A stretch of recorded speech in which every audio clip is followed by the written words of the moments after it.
honor. There's something about the place of honor. My first experience of that growing up was as a child. Always during holidays when family and extended family would gather together, when my mother and dad would host that extended family at our house.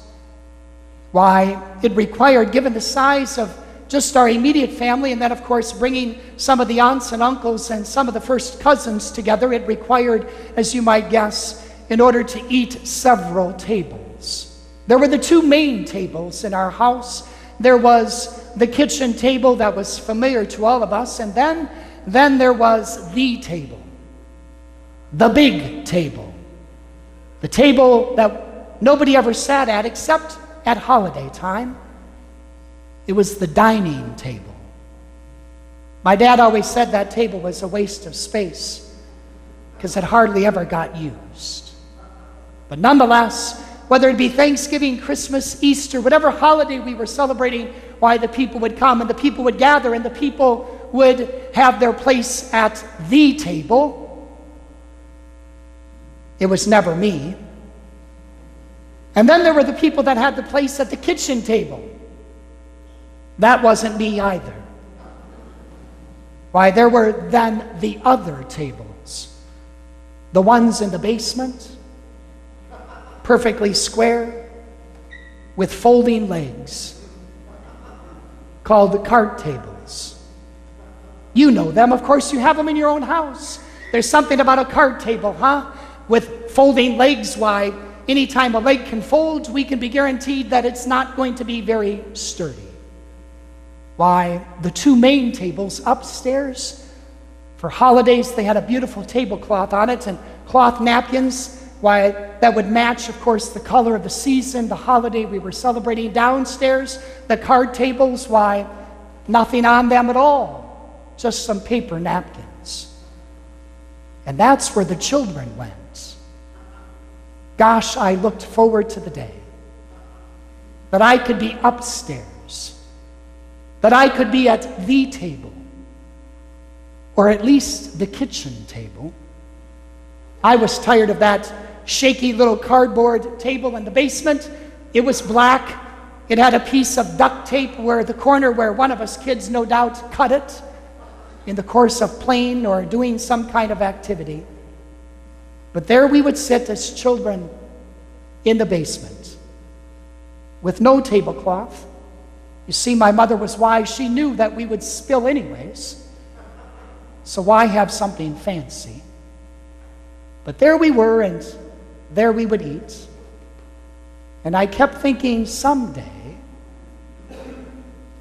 I'll have that place of honor. Someday I'll be upstairs. Someday the dining table shall be mine. It never happens. Because the family only got bigger, to the point where nobody now sits at any fancy table in our house. No, the tables are white. They are in the garage. They are lined up like rows of corn in a cornfield. Today, 100 plus in our immediate family, you're lucky to even get a place to sit down. But the beautiful thing is, it doesn't matter anymore. But as I reflect back on that experience of my childhood, wanting that place of honor at the dining room table, all of a sudden it flashed into my memory my own mother and my two grandmothers who would slave away and prepare the meal, who would serve it to all of those that had gathered, family and extended family alike. I remember now as an adult, thinking back at that time, that my mother and my grandmothers, they came down to the basement as well. And they sat at a cardboard table.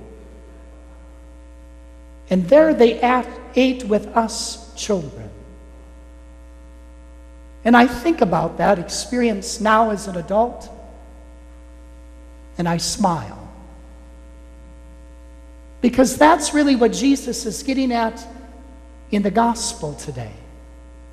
When you and I host people, why we should be willing not to take the place of honor, but rather we should invite everyone, and by inviting people to come in and to encounter Christ, who is found in humility, who is found in the people who put others before themselves, who is found in the gift of servanthood, who is found in the gift of humility, why there we shall find the very presence of Christ. Little did I know as a child, because of course I was too focused on the place where I was and where I wanted to be. Little did I know that my own mother and my own grandmothers were teaching me a valuable lesson about humility, about service, about not worrying about places of honor. Because it doesn't matter where we sit or even who we sit with. What matters, as our scripture readings remind us today, is that we are willing to sit in the company of family, in the company of friends, in the company of strangers, in the company of the blind and the crippled and the lame, that you and I are willing simply to be in the presence of one another, humbly recognizing the presence of Christ in one another, humbly as we do in this Eucharist today, coming forward to receive the very gift of life, who teaches us that he would come not to be served, but to serve, to give his life as a ransom for the many. And so we come to this table, and we come not deserving this place of honor that is ours in the Eucharist today, but nonetheless, Jesus invites us not to worry about what table it is, not even to worry about who we are with, but to truly celebrate that we can be in one another's company. We, this community of believers, who come to this table to be fed, to be nourished, to be forgiven, to be loved, to be filled again, so that we might go forth and that we might be willing to sit down at whatever table our life might lead us to, even if it's a black card table with a cut on it and duct tape holding it together.